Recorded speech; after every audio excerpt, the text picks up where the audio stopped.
Welcome to the Nonprofit Exchange.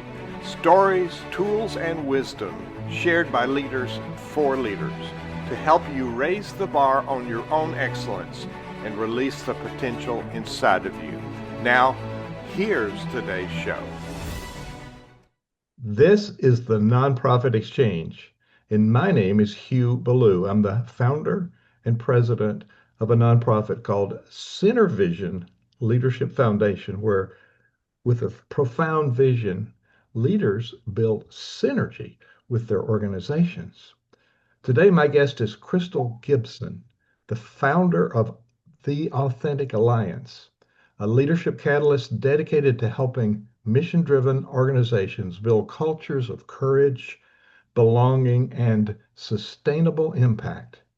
Her core message, your greatest leadership tool is your authenticity, challenges leaders to abandon outdated command and control norms and instead lead from a place of wholeness, vulnerability, and values aligned clarity. Today's episode is titled Authentic Alliance Empowering Sustainable Change in Complex Organizations, and we are indeed in complex times. In this conversation, we will explore how radical authenticity transforms organizational systems, strengthens teams, and empowers leaders to create meaningful, lasting change. So, Crystal, welcome. You teach authenticity, not perfection, is a leader's greatest asset. So, tell people about what inspired that philosophy, and hello and welcome. Absolutely. Thank you. Thank you for having me. I'm so excited to have this conversation. So, what really inspired me to talk about this more is just my years of experience seeing leaders become so exhausted and being burned out, just trying to look perfect, not really matching up to their true selves, because they have this perception that leaders have to come and show and act as if they know all the answers. And when it really turns out, all the leaders that I saw who had the most impact and from my leadership experience, the most impactful experiences I've had is when you really show up as your true self and you're more present. So as opposed to performing, being present and being right there with people has the most impact and has the most sustainability I've seen. So just really, I wanted to talk about people having the courage to be able to do that because that takes a lot of guts to show up as yourself, as as opposed to this leader or this persona that you think a lot of people expect from you when you show up in leadership roles. So, we're leading as who we are. We don't need to duplicate other people. Those personalities are already taken. So, we're the precious person that's created to do this work. Why do you think people are not comfortable with being in their own self as authentic leaders? Well, I think sometimes it depends on what kind of organization you're in. So when you're in like a mission-driven organization, sometimes you might feel like if you don't align with the general consensus, you might be an outcast. Or you not necessarily so harsh, you just might not be included in certain meetings or certain conversations. So a lot of people just have that feeling of being left out if they don't conform to everyone else's way of working. So, psychiatrist Murray Bowen talks about basic self, which is what you're talking about, and pseudo self, which is our pretend identity. And Mhm. writer Brene Brown talks about vulnerability as a leadership, important leadership skill. So, leaders in all segments, not just nonprofit, but we really feel, and I teach this, I still have this problem. We want to appear to be flawless. So, how Yeah. can they practice vulnerability and still project this persona of confidence? I think it's really about learning out loud, right? So being vulnerable enough to learn out loud and simply just being real. So when you're in certain situations, the way confidence would sound like is here's what I need from you. Here's what I'm learning. Here's what I know. Making those kind of statements pulls you into the group as opposed to, you know, leading from the outside. So just really being confident enough to simply own what's real. And It's not perfection. No. Somebody gave me a quote, and it took me many years to understand it. Perfect is the enemy of good. And so you've gathered a lot of this wisdom. I'm just going to get this out at the early part. You've got a book where you've got a lot of this. Will you show your book and tell us what the title is? And is this Yeah, content in your book that you're it talking about is. today? It is. Hopefully you can see this. I know it's a little glary, but the Give us name the of the title. book Hmm. is Authentic Alliance, Empowering Sustainable Change in Complex Organizations. And the way that I came up with this is again, going into large organizations, large Fortune 500 companies, and being in privately owned organizations, they all have their own complexities and they all have people who are trying to navigate the different alliances. And what I felt was people needed a playbook or a practical guide of how do you show up in an authentic way and make true alliances so that you can navigate that in a way that is really sustainable. Yes, it's in all organizations. I think it's really profoundly important in the charity sector that we're talking to today. You highlight that 74% of nonprofit staff report hiding parts of themselves at work. Why is this so pervasive? I think it's really about people trying to have the presence that's expected of them in those mission-driven spaces. So people have to trust you. That is the reason why they work with you. So some people feel like, or I've seen a lot of people feel as though if you don't put on that persona, you won't gain that level of trust that you need in order to be successful in business, which we both know like you being yourself is more powerful than anything, and it makes the strongest connection as far as trust. So I think it's people really have a misconception about what gains trust. You know, there's a perception in all workplaces that there's a right way and a wrong way. And Yes. so, how can creators create an imperfect safe zone where mistakes become learning opportunities and not really a place to be shamed or blamed? Well, there's a framework I created in my book called Charm Method. And it starts with it's an acronym. So it's C is for co-create, H is for honor what exists already, A is for assess what's really going on, R is retrospect, and M is measure what matters.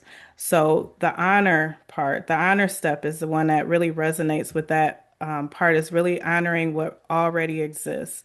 So if they have a heavy workload and it's too heavy, actually say that the workload is too heavy, you know? Or if people are tired, acknowledge that people are tired. Don't push it under the rug like it doesn't exist. Or if a process isn't working, name it, say it. Just normalize the honesty, the fact that we're really being honest and genuine about what is really happening so people don't brace themselves when you find when we're really talking about imperfection or no one will get punished or it won't be weaponized. Wow, wow.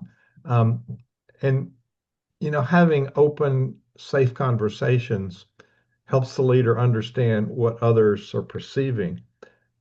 Sometimes in my leadership roles in larger organizations, when I was in a hurry, people misunderstood that emotion.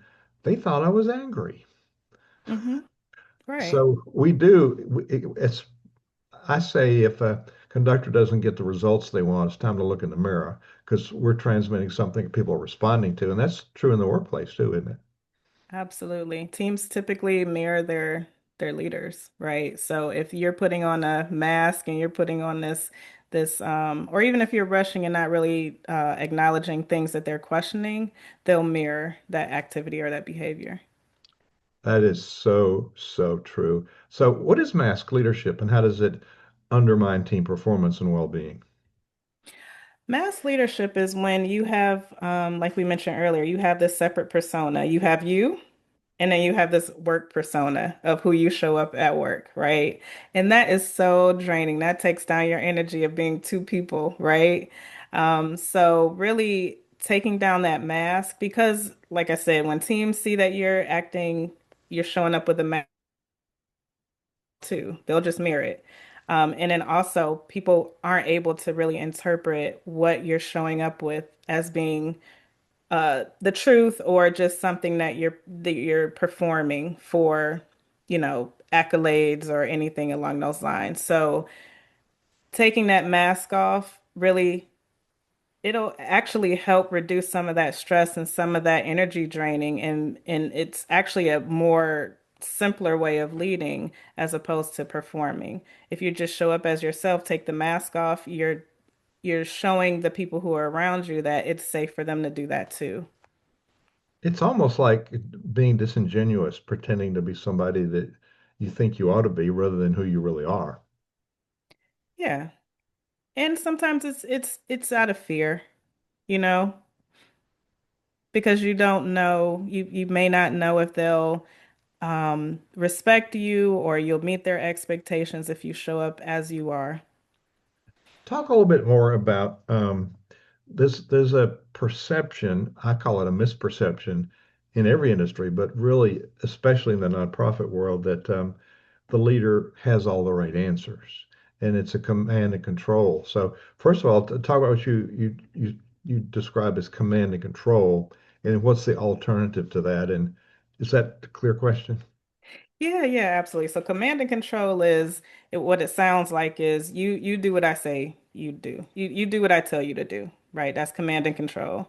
As opposed to collaborative is okay, this is my goal. This is where I want to see us go. How are we all going to get there? What's our next steps? So it's more about bringing people in as opposed to being authoritative.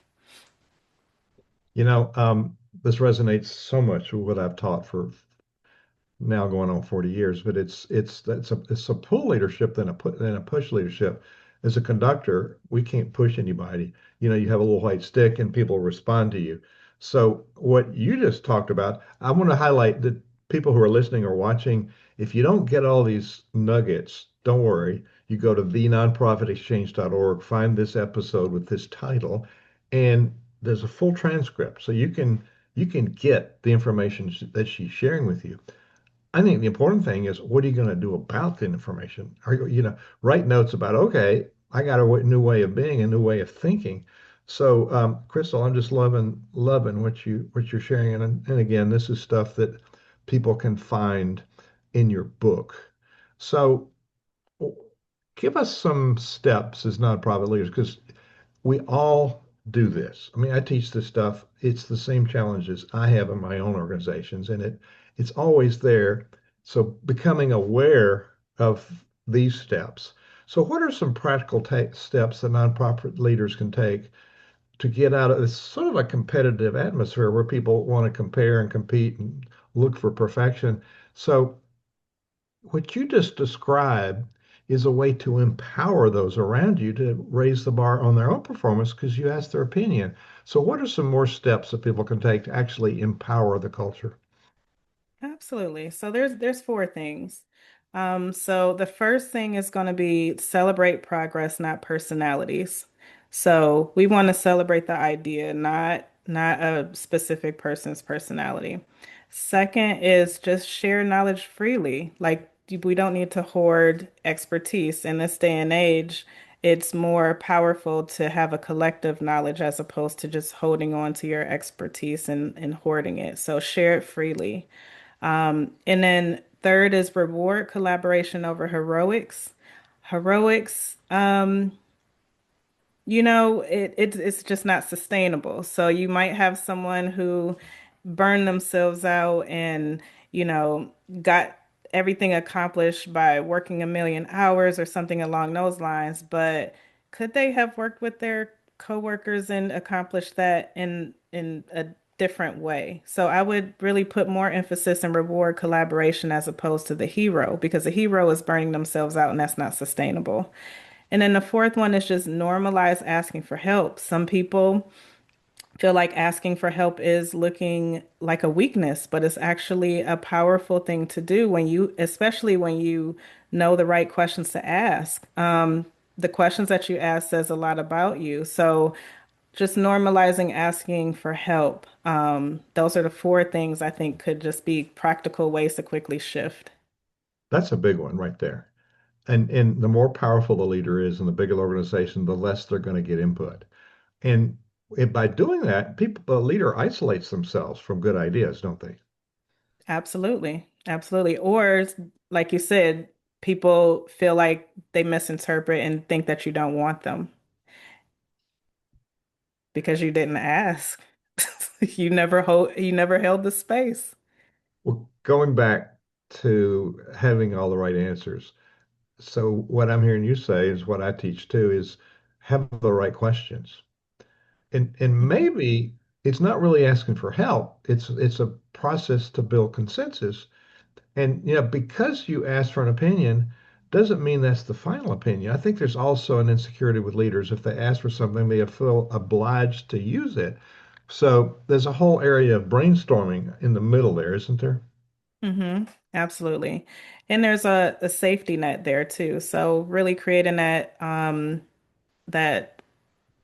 alliance or that agreement with your team to say, hey, there's no right or wrong answer. We're just not going to shut anybody down who has an idea that might be drastically different from your own perspective, and just be open to questioning what perspective you haven't heard, because sometimes you have these groups where the quiet one gets overlooked and the loud opinion always takes hold. So really kind of getting used to asking whose perspective I haven't heard is something to really just bring all those ideas together. That is another key point. If somebody's not talking, it's just pause and say, well, Crystal, you've been listening really well. What are your thoughts? Sometimes people need permission, don't they? And sometimes they're processing data. And I think if you don't ask those people, you're going to be missing out. That's, Yeah.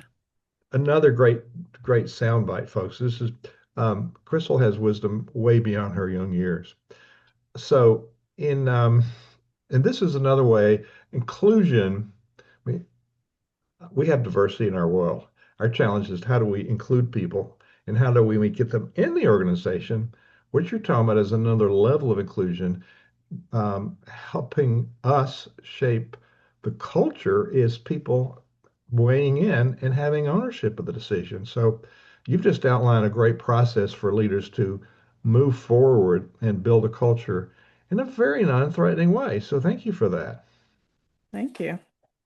Um, Let me see here. You talk about systems mapping. What is that and why is that important?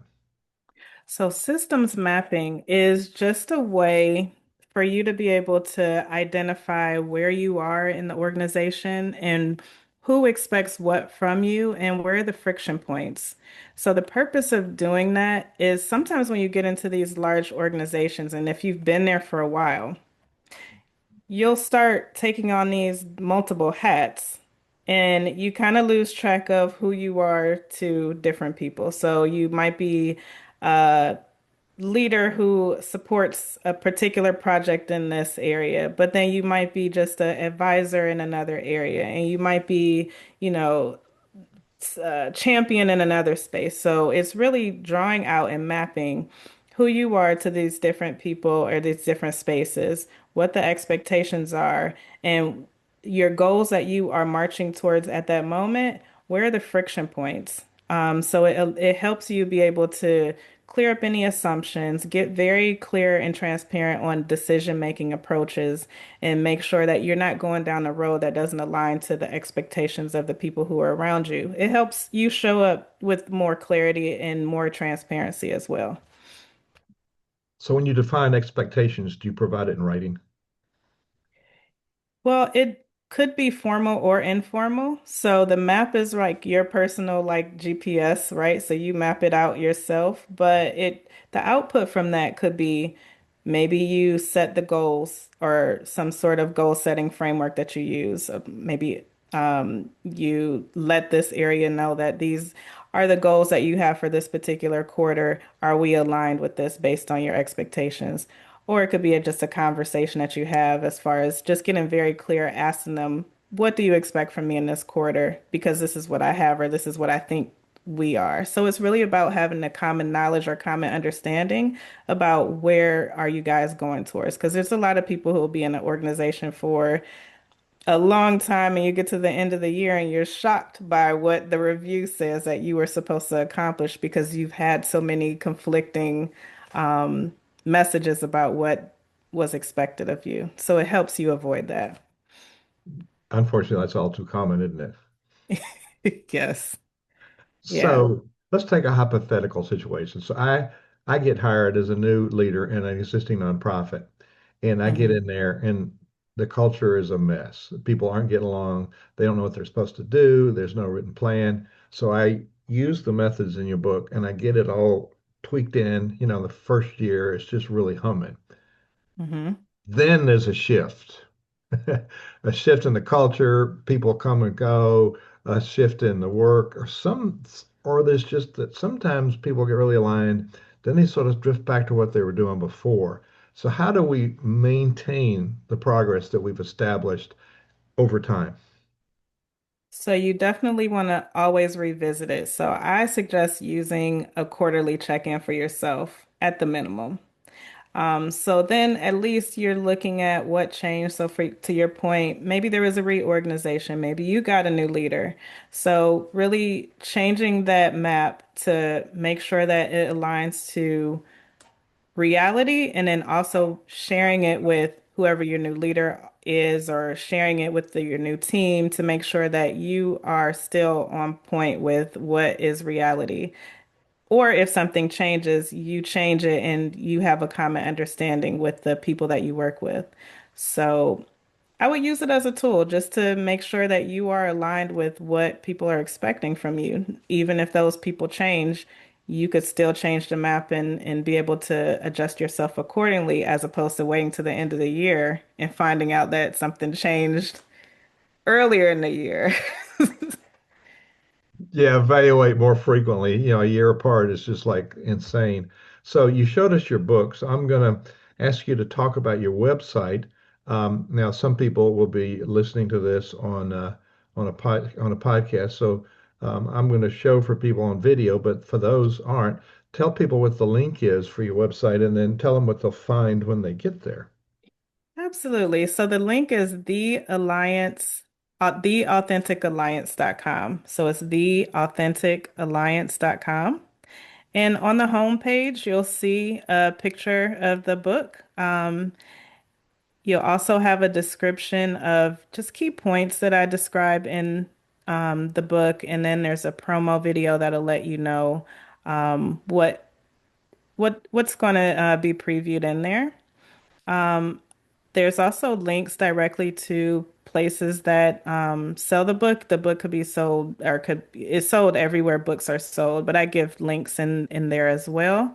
And then if there's any anyone who wants to have more of a conversation or dig into their particulars in their organization, at the very top, there's a book an appointment, and that'll take you to my calendar, and we could set up time to chat, and I could learn more about how I can help you.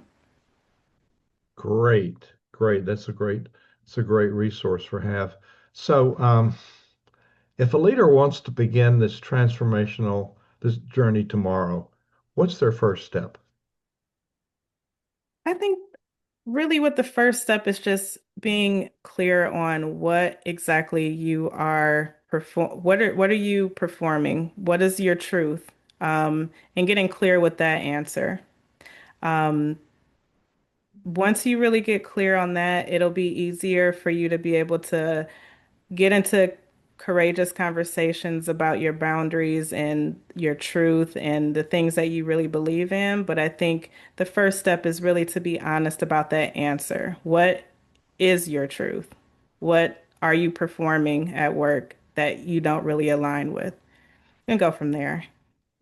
So, Crystal, you've given us really helpful information of how leaders can stay grounded in authenticity while navigating the complexities and pressures of organizational life. It's very useful. You can find her work at the authenticalliance.com, the authenticalliance.com. Other resources and contact for her to talk with her.